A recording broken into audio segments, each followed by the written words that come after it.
ಗೆಳೆಯರೇ ನಮಸ್ಕಾರ, ಹೇಗಿದ್ದೀರಿ ಎಲ್ರು? ಗೆಳೆಯರೇ, ಒಂದು ಕಡೆ ಉತ್ತರ ಪ್ರದೇಶದಲ್ಲಿ ಯೋಗಿ ಆದಿತ್ಯನಾಥ್ ವಕ್ಫ್ಗೆ ಹೊಡೆತವನ್ನು ಕೊಡ್ತಾ ಇದ್ದಾರೆ. ಆದರೆ ಇನ್ನೂ ಒಂದು ಕೆಲಸ ಇದೆ. ಅದು BJP ಸರ್ಕಾರ ತರೋಕೆ ಹೊರಟಿದ್ದ ಏಕರೂಪ ನಾಗರಿಕ ಸಂಹಿತೆ. ಅದನ್ನು ಈಗ ಉತ್ತರಾಖಂಡದಲ್ಲಿ ಜಾರಿಗೆ ತರಲಾಗಿದೆ. UCCಗೆ ಸಂಬಂಧಪಟ್ಟ ಕೆಲಸಗಳು ಈಗ ಈ ಚಿಕ್ಕ ರಾಜ್ಯದಿಂದ ಶುರುವಾಗಿದೆ. ಪಾಪ, ಇದರಿಂದ ಎಷ್ಟೋ ಜನರು ಬೆಂಕಿಯನ್ನು ಹಚ್ಚಿಕೊಳ್ಳೋದು ಮಾತ್ರ ಗ್ಯಾರಂಟಿ. ಯಾಕಂದರೆ ಈ ಏಕರೂಪ ನಾಗರಿಕ ಸಂಹಿತೆಯನ್ನು ತರಬಾರದು ಅಂತ ಕಳೆದ ವರ್ಷ ರಾಹುಲ್ ಗಾಂಧಿ ಸೇರಿದಂತೆ ಬಹಳಷ್ಟು ಜನ ಇದನ್ನು ತಿರಸ್ಕರಿಸಿದ್ರು. ಆದರೆ ಲೋಕಸಭೆಯಲ್ಲಿ ತಿರಸ್ಕರಿಸಿದ್ರೆ ಏನಂತೆ, ನಾವು ರಾಜ್ಯದಲ್ಲಿ ತರ್ತೀವಿ ಅಂತ ಉತ್ತರಾಖಂಡದ CM ಪುಷ್ಕರ್ ಸಿಂಗ್ ಧಾಮಿ ಈಗ ಯೂನಿಫಾರ್ಮ್ ಸಿವಿಲ್ ಕೋಡ್ ಅಂದರೆ ಏಕರೂಪ ನಾಗರಿಕ ಸಂಹಿತೆಯನ್ನು ಜಾರಿಗೆ ತಂದಿದ್ದಾರೆ. ಹಾಗಾದರೆ ಈ UCC ಏಕೆ ಬೇಕಿತ್ತು? ಅದರಿಂದ ಏನೆಲ್ಲ ಆಗ್ತಾ ಇತ್ತು, ಈಗ ತಂದಿರೋದಕ್ಕೆ ಕಾರಣಗಳೇನು ಅನ್ನೋದನ್ನು ಈ ವಿಡಿಯೋದಲ್ಲಿ ನೋಡ್ಕೊಂಡು ಬರೋಣ ಬನ್ನಿ.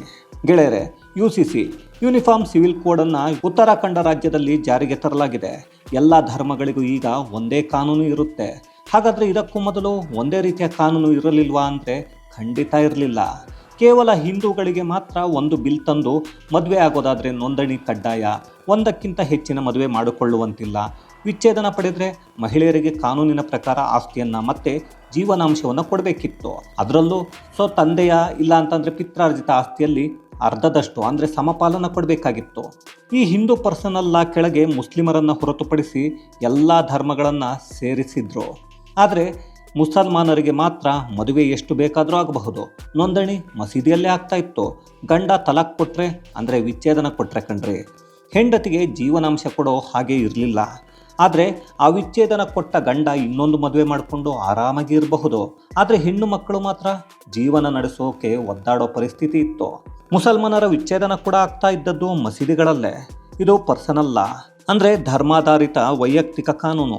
ಹೀಗಾಗಿ ಇಸ್ಲಾಂ ಧರ್ಮದಲ್ಲಿ 16 ವರ್ಷದ ಹೆಣ್ಣು ಮಕ್ಕಳನ್ನು 60 ವರ್ಷದವರಿಗೆ ಮದುವೆ ಮಾಡಿಕೊಟ್ಟಿರೋ ಉದಾಹರಣೆಗಳು ಬಹಳಷ್ಟನ್ನು ನಾವು ನೋಡಬಹುದು. ಅದೇ ಕ್ರಿಮಿನಲ್ ಲಾ ಅಂತ ಬಂದಾಗ ದೇಶದಲ್ಲಿ ಎಲ್ಲರಿಗೂ ಒಂದೇ ಇರಲಿ ಅಂತಾರೆ. ಅಲ್ಲೇ ಇರೋದು ಕಣ್ರಿ ಮಜಾ. ಪರ್ಸನಲ್ ಲಾನಲ್ಲಿ ಮುಸ್ಲಿಮರಿಗೆ ಶರಿಯೋ ಕಾನೂನಲ್ಲಿ ಏನಿದೆಯೋ ಹಾಗೆ ಇರಲಿ ಅಂತ ಇರೋಕೆ ಬಿಟ್ಟರು. ಆದರೆ ಕ್ರಿಮಿನಲ್ ಲಾ ಅಂದಾಗ ಅವರಿಗೆ ಬೇರೆ ಕಾನೂನು ಅಂದರೆ ಭಾರತದ ಕಾನೂನು ಏನಿದೆ ಅದೇ ಇರಲಿ ಅಂತ ಕೇಳಿದರು. ಅದನ್ನು ತಗೊಂಡು ಬಂದರು. ಕ್ರಿಮಿನಲ್ ಲಾಗೆ ಏನಾದರೂ ಶರಿಯಾ ಕಾನೂನು ತಂದರೆ ಹೇಗಿರುತ್ತೆ ಅಂದರೆ, ಇಲ್ಲಿ ಕಳ್ಳತನ ಮಾಡಿದರೆ ಕೈ ಕತ್ತರಿಸಬೇಕಾಗತ್ತೆ, ಹೆಣ್ಣು ಮಕ್ಕಳನ್ನು ಕೆಟ್ಟದಾಗಿ ನೋಡಿದರೆ ಕಣ್ಣು ತೆಗಿಬೇಕಾಗತ್ತೆ, ಕೆಟ್ಟ ಕೆಲಸಗಳನ್ನು ಮಾಡಿದರೆ ಅವರನ್ನು ಕಟ್ಟಿ ಹಾಕಿ ಕಲ್ಲು ಹೊಡೆದು ಕೊಲ್ಲಬೇಕಾಗತ್ತೆ. ಈ ರೀತಿಯ ಕಾನೂನುಗಳಿವೆ. ಅದೇ ಭಾರತದ ಕಾನೂನು ಇದ್ದರೆ ಇಂತಹ ಶಿಕ್ಷೆಗಳಿಲ್ಲ. ಹಾಗಾಗಿ ಪರ್ಸನಲ್ ಲಾ ಮಾತ್ರ ಅವರಿಗೆ ಖುಷಿ ಕೊಡೋದು ಬೇಕಿತ್ತು. ಅದನ್ನು ಶರಿಯಾ ಕಾನೂನನ್ನು ಒಪ್ಪಿಕೊಂಡ್ರು. ಅದನ್ನು ಒಪ್ಪಿಕೊಂಡವರು ಕ್ರಿಮಿನಲ್ ಲಾ ಅಂದಾಗ ಶರಿಯಾ ಕಾನೂನನ್ನು ಒಪ್ಪಿಕೊಳ್ಳಲಿಲ್ಲ, ಭಾರತದ ಕಾನೂನನ್ನು ಒಪ್ಪಿಕೊಳ್ತಾರೆ. ಇಲ್ಲಿ ಯಾವುದೇ ತಪ್ಪು ಮಾಡಿದಾಗ ತಪ್ಪಿಸಿಕೊಳ್ಳೋಕೆ ಸುಲಭವಾಗಿ ಇದ್ದದ್ದು ಅವರಿಗೆ ಕಾಣಿಸಿದ್ದು ಭಾರತದ ಕಾನೂನು. ಹಾಗಾಗಿಯೇ ಈ ಕೆಲಸವನ್ನು ಮಾಡ್ತಾರೆ. ಏನೇ ತಪ್ಪು ಮಾಡಿದರೂ ತಪ್ಪಿಸಿಕೊಳ್ಳೋದು ಸುಲಭವಾದದ್ದನ್ನು ಆಯ್ಕೆ ಮಾಡಿಕೊಂಡ್ರು ಅಷ್ಟೇ. ಅಷ್ಟೆಲ್ಲ ಇವರು ಸರಿಯಾಗಿ ಇದ್ದಿದ್ರೆ ಕ್ರಿಮಿನಲ್ ಕಾನೂನನ್ನು ಕೂಡ ಶರಿಯಾದಲ್ಲಿ ಇರೋದನ್ನೇ ಕೇಳಿ ತಗೊಳ್ಬಹುದಿತ್ತಲ್ವಾ? ಆದರೆ ಹಾಗೆ ಆಗಲಿಲ್ಲ ಕಣ್ರಿ. ಇದೇ ಕಾರಣಕ್ಕೆ ಎಷ್ಟೋ ಮುಸಲ್ಮಾನ ಹೆಣ್ಣು ಮಕ್ಕಳ ಜೀವನ ಬಲಿಯಾಗಿದೆ ಕಣ್ರಿ.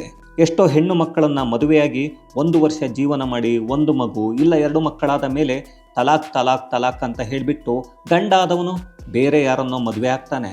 ಆದರೆ 2 ಮಕ್ಕಳನ್ನು ಇಟ್ಟುಕೊಂಡ ಹೆಣ್ಣು ಮಕ್ಕಳು ಎಲ್ಲಿಗ್ರಿ ಹೋಗಬೇಕು? ಶರಿಯಾ ಪ್ರಕಾರ ತಲಾಕ್ ಕೊಟ್ಟ ಮೇಲೆ ಹೆಣ್ಣಿಗೆ ಗಂಡನ ಮೇಲಾಗಲಿ, ಆತನ ಹಣದ ಮೇಲಾಗಲಿ, ಆತನ ಆಸ್ತಿಯ ಮೇಲಾಗಲಿ ಯಾವುದೇ ಅಧಿಕಾರ ಹೆಣ್ಣಿಗೆ ಇರಲ್ಲ. ಇಂತಹ ಎಷ್ಟೋ ಘಟನೆಗಳು ನಮ್ಮ ಕಣ್ಣ ಮುಂದಿವೆ. ಜೊತೆಗೆ 1985ರ ಶಾಬಾನು ಕೇಸ್ ಏನಾಯಿತು ಎಲ್ಲರಿಗೂ ಗೊತ್ತೇ ಇದೆ. ಅಲ್ಲಿ ಯಾವ ರೀತಿಯ ತಿದ್ದುಪಡಿಯಾಗಿ ಏನೆಲ್ಲ ಆಯಿತು ಅಂತ ಅದನ್ನು ಮಾಡಿದ್ದು ಕೂಡ ಅಂದಿನ ಕಾಂಗ್ರೆಸ್ ಸರ್ಕಾರ. ಆದರೆ ಈಗ ಅದೇ ಮುಸ್ಲಿಂ ಹೆಣ್ಣು ಮಕ್ಕಳ ಹತ್ರ ಮತ ಕೇಳ್ತಾರೆ. ಇಲ್ಲಿ ಹೆಣ್ಣು ಅಂದರೆ ಕೇವಲ ಮಕ್ಕಳನ್ನು ಹೆರೋ ಯಂತ್ರದ ಹಾಗೆ ಅನ್ನೋದನ್ನು ಅವರದ್ದೇ ಒಂದು ಪುಸ್ತಕ ಹೇಳುತ್ತೆ ಕಣ್ರಿ. ಇಷ್ಟೆಲ್ಲ ಮುಸ್ಲಿಂ ಹೆಣ್ಣು ಮಕ್ಕಳ ಮೇಲೆ ನಡೀತಿದೆ ಅಂತಲೇ ಮೋದಿ ಸರ್ಕಾರ ತಲಾಖನ್ನು ಬ್ಯಾನ್ ಮಾಡಿತ್ತು. ಇದರಿಂದ ಮುಸ್ಲಿಂ ಹೆಣ್ಣು ಮಕ್ಕಳು ಸ್ವಲ್ಪ ಖುಷಿಯಾಗಿದ್ದರು. ಅದಾದ ನಂತರ ಈಗ ಕೈ ಹಾಕಿದ್ದು ಕ್ರಿಮಿನಲ್ ಲಾ ಹೇಗೆ ದೇಶದಲ್ಲಿ ಇರೋರಿಗೆಲ್ಲ ಒಂದೇ ರೀತಿ ಇದೆ, ಅದೇ ರೀತಿ ಪರ್ಸನಲ್ ಲಾ ಕೂಡ ಇರಬೇಕು ಅಂತ. ಅದನ್ನೇ ಏಕರೂಪ ನಾಗರಿಕ ಸಂಹಿತೆ ಜಾರಿ ಮಾಡೋಕ್ಕೆ ಹೊರಟಿದ್ದು ಕೇಂದ್ರ ಸರ್ಕಾರ. ಆದರೆ ಅಲ್ಲಿ ಕಾಂಗ್ರೆಸ್ ಮಿತ್ರ ಪಕ್ಷಗಳು ಇದಕ್ಕೆ ವಿರೋಧವನ್ನು ವ್ಯಕ್ತಪಡಿಸಿದ್ವು. ಇವರೆಲ್ಲ ಮುಸ್ಲಿಮರ ಪರ ಅಂತಾರೆ. ಮುಸಲ್ಮಾನರು ಅಂದರೆ ಕೇವಲ ಗಂಡಸರು ಮಾತ್ರ ಇರ್ತಾರ, ಅಲ್ಲಿ ಹೆಣ್ಣು ಮಕ್ಕಳು ಇಲ್ವೇನ್ರಿ? ಅವರಿಗೆ ಬದುಕೋ ಆಸೆ, ಬದುಕೋ ಹಕ್ಕು ಇಲ್ವಾ? ಅದನ್ನು ಬೇಡ ಅಂತಾರೆ ಅಂದರೆ ಎಂತಹ ನೀಚರಿರ್ಬೇಕ್ರಿ ಇವರೆಲ್ಲ. ಆದರೆ ಈಗ ಅದನ್ನು ಉತ್ತರಾಖಂಡದಲ್ಲಿ ಜಾರಿಗೆ ತರಲಾಗಿದೆ. ಗೆಳೆಯರೆ, ನೋಡೋಕೆ ಉತ್ತರಾಖಂಡ ತುಂಬ ಚಿಕ್ಕ ರಾಜ್ಯ, ಆದರೆ ಬಹಳ ದೊಡ್ಡ ಚರಿತ್ರೆಯನ್ನೇ ಸೃಷ್ಟಿಸಿದೆ. ಜನವರಿ 27ನೇ ತಾರೀಕಿನಿಂದ ಉತ್ತರಾಖಂಡದಲ್ಲಿ ಯೂನಿಫಾರ್ಮ್ ಸಿವಿಲ್ ಕೋಡ್ ಅಂದರೆ ಏಕರೂಪ ನಾಗರಿಕ ಸಂಹಿತೆ ಜಾರಿಗೆ ಬಂದಿದೆ. ಎಲ್ಲ ಪ್ರಜೆಗಳಿಗೂ ಒಂದೇ ಕಾನೂನು ಇರಬೇಕು ಅನ್ನೋದು ಆ ರಾಜ್ಯದ ಮುಖ್ಯಮಂತ್ರಿಗಳ ಆಸೆ. ಬೇರೆ ಕಡೆ ಅಂದರೆ ಕಾಡು ಮೇಡಲ್ಲಿ ಇರೋ ಸಾಮಾನ್ಯ ಜನಜೀವನದಿಂದ ದೂರ ಇದ್ದು ತಮ್ಮದೇ ಆದ ಪದ್ಧತಿಗಳನ್ನು ಅಳವಡಿಸಿಕೊಂಡು ಜೀವಿಸ್ತಾ ಇರೋ ಕೆಲವರನ್ನು ಬಿಟ್ಟು ಇಡೀ ರಾಜ್ಯಕ್ಕೆ ಒಂದೇ ಕಾನೂನು ಇರಬೇಕು ಅಂತ ಯೂನಿಫಾರ್ಮ್ ಸಿವಿಲ್ ಕೋಡನ್ನು ಜಾರಿಗೆ ತರಲಾಗಿದೆ. ರಾಜ್ಯಾಂಗದ ಆರ್ಟಿಕಲ್ 44ರಲ್ಲಿ ದೇಶ ಏಕರೂಪ ನಾಗರಿಕ ಸಂಹಿತೆಯನ್ನು ತರೋಕೆ ಪ್ರಯತ್ನ ಮಾಡಬೇಕು ಅಂತ ಇದೆ. ಆದರೆ ಆ ಪ್ರಯತ್ನಗಳು ಇಷ್ಟು ದಿನ ಸೆಕ್ಯುಲರ್ ರಾಜಕೀಯ ಕಾರಣಗಳಿಂದ, ಮತಗಳ ರಾಜಕೀಯ ಕಾರಣದಿಂದ ಆಗಲಿಲ್ಲ. ಆದರೆ ಉತ್ತರಾಖಂಡ ಆ ಜವಾಬ್ದಾರಿಯನ್ನು ತೋರಿಸಿದೆ. ಉತ್ತರಾಖಂಡದಲ್ಲಿ UCCಯನ್ನು ಸುಮ್ಮನೆ ಪ್ರಕಟಿಸಿಲ್ಲ. ಇದರ ಹಿಂದೆ ಬಹಳಷ್ಟು ಕಸರತ್ತುಗಳು ನಡೆದಿವೆ. ಸುಮಾರು 2 ವರ್ಷಗಳ ಕಾಲ ಕಸರತ್ತುಗಳು ನಡೆದಿವೆ. ಇದೇ UCCಗೆ ಸಂಬಂಧಿಸಿದಂತೆ ಅನೇಕ ಚರ್ಚೆಗಳು ನಡೆದಿವೆ. ಇದನ್ನು ವಿಧಾನಸಭೆಯಲ್ಲಿ ಇಟ್ಟು ನಂತರ ರಾಜ್ಯಪಾಲರು ಪರಿಶೀಲಿಸಿ ಅದಾದ ನಂತರ ಇದು ಅತ್ಯುನ್ನತ ಮಟ್ಟದಲ್ಲಿದೆ ಅಂತ ಅನುಮೋದನೆ ಸಿಕ್ಕಿದ ನಂತರ ಕೂಡ ರಾಜ್ಯದ ಎಲ್ಲ ಅಧಿಕಾರಿಗಳಿಗೂ ಈ ಏಕರೂಪ ನಾಗರಿಕ ಸಂಹಿತೆಯ ತರಬೇತಿಯನ್ನು ನೀಡಿ, ಜೊತೆಗೆ ಇದನ್ನು ಜಾರಿಗೆ ತಂದ ಮೇಲೆ ಯಾವ್ಯಾವ ರೀತಿಯ ಗಲಭೆಗಳು ಆಗಬಹುದು, ಒಂದು ವೇಳೆ ಗಲಭೆ ಆದರೆ ಏನೆಲ್ಲ ಕ್ರಮಗಳನ್ನು ತೆಗೆದುಕೊಳ್ಳಬೇಕು, ಇಂತಹ ಎಲ್ಲ ವಿಷಯಗಳನ್ನು ಚರ್ಚೆ ಮಾಡಿ ಕೊನೆಗೆ ಜನವರಿ 27ನೇ ತಾರೀಕು ಜಾರಿಗೆ ತರಲಾಗಿದೆ. ಉತ್ತರಾಖಂಡ ಮುಖ್ಯಮಂತ್ರಿ ಪುಷ್ಕರ್ ಸಿಂಗ್ ಧಾಮಿ ಇದಕ್ಕಾಗಿ ಒಂದು ಅಫಿಷಿಯಲ್ ಪೋರ್ಟಲನ್ನು ಕೂಡ ರೆಡಿ ಮಾಡಿಸಿದ್ದಾರೆ. ಜೊತೆಗೆ ನೋಟಿಫಿಕೇಶನ್ ಕೂಡ ಜಾರಿ ಆಗ್ತಾ ಇದೆ. ಇದರಲ್ಲಿ 2 ಭಾಗಗಳು ಇರುತ್ತವೆ. ಮೊದಲನೆಯದ್ದು ಏಕರೂಪ ನಾಗರಿಕ ಸಂಹಿತೆ ಜಾರಿಗೆ ಬಂದಿದೆ ಅನ್ನೋದು, ಎರಡನೆಯದ್ದು ಇದಕ್ಕೆ ಸಂಬಂಧಿಸಿದ ವಿಧಾನಗಳು. ಇದೆಲ್ಲವನ್ನು ವಿವರವಾಗಿ ತಿಳಿಸೋ ಇನ್ನೊಂದು ನೋಟಿಫಿಕೇಶನ್ ಕೂಡ ಜಾರಿಯಾಗಿದೆ. ಯಾಕಂದರೆ ಬಹಳಷ್ಟು ಬಾರಿ ಪ್ರಕಟಿಸ್ತಾರೆ, ಆದರೆ ಅದಕ್ಕೆ ಬೇಕಾದ ತಯಾರಿಗಳು ನಡೆದಿರಲ್ಲ. ನಮ್ಮ ಕರ್ನಾಟಕದಲ್ಲಿ ಗ್ಯಾರಂಟಿ ಘೋಷಣೆ ಮಾಡಿದಾಗ ಜಾರಿಗೆ ತಂದಾಗ ರೀತಿ ನೀತಿ ಇಲ್ಲದೆ ಆಯ್ತಲ್ಲ. ಹಾಗೆ ಆದರೆ ಈಗಲೂ ಅದಕ್ಕೆ ರೀತಿ ನೀತಿ ಇಲ್ಲ ಬಿಡಿ. ಎಷ್ಟೋ ಸಲ ಕಾನೂನುಗಳು ಕಾಗದದ ಮೇಲೆ ಇರುತ್ತವೆ ಅಷ್ಟೇ, ವಾಸ್ತವವಾಗಿ ಅದಕ್ಕೆ ಬೆಲೆ ಇಲ್ಲದ ಹಾಗೆ ಆಗಿಬಿಡುತ್ತೆ ಕಣ್ರಿ. ಅಂಥ ಪರಿಸ್ಥಿತಿ ಇರುತ್ತವೆ. ಆದರೆ ಇಲ್ಲಿ ಹಾಗಾಗಿಲ್ಲ. 2 ನೋಟಿಫಿಕೇಶನ್ಗಳು, 392 ಸೆಕ್ಷನ್ಗಳು, 4 ಭಾಗಗಳು, 7 ಅಧ್ಯಾಯಗಳಿವೆ. ಈಗಾಗಲೇ ಸೆಕ್ಯುಲರ್ ಅಂತ ಹೇಳಿಕೊಳ್ಳೋ ರಾಜಕೀಯ ಶಕ್ತಿಗಳು, ಜೊತೆಗೆ ಬುದ್ಧಿಜೀವಿಗಳು ಅಂತ ಹೇಳಿಕೊಂಡು ಲದ್ದಿ ತಿನ್ನೋರು ಇನ್ನೊಂದಷ್ಟು ಜನರು, ಅಂದರೆ ಅದೇ ಕಣ್ರಿ ಈ ಗುಲಾಮರು ಇದ್ದಾರಲ್ಲ, ಅವರು ಬಾಯಿ ಬಡ್ಕೊಳ್ತಾ ಇರ್ತಾರೆ.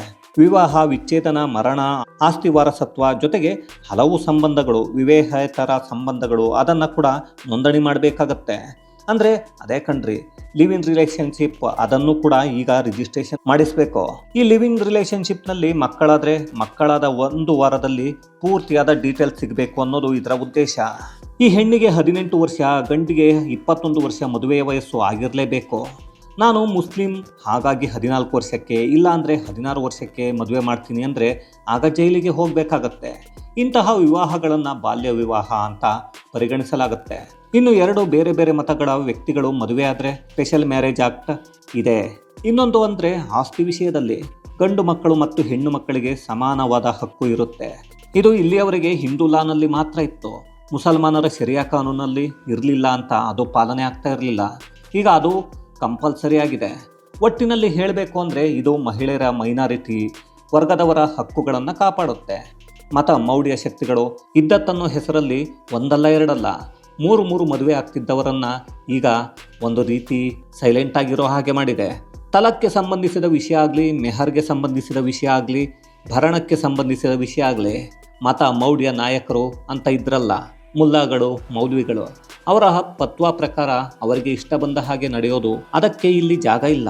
ಇನ್ನು ಮುಂದೆ UCC ಪ್ರಕಾರ ಮುಸ್ಲಿಂ, ಕ್ರೈಸ್ತ ಮಹಿಳೆಯರ ರಕ್ಷಿಸೋ ಕೆಲಸ ನಡೆಯುತ್ತೆ.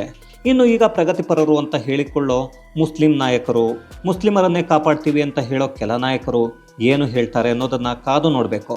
ಉತ್ತರಾಖಂಡದ CM ಪುಷ್ಕರ್ ಸಿಂಗ್ ಧಾಮಿ ಈ ಏಕರೂಪ ನಾಗರಿಕ ಸಂಹಿತೆಯನ್ನು ಮೋದಿ ಅವರಿಗೆ ಕಾಣಿಕೆಯಾಗಿ ಕೊಡ್ತೀನಿ ಎಂದಿದ್ದಾರೆ.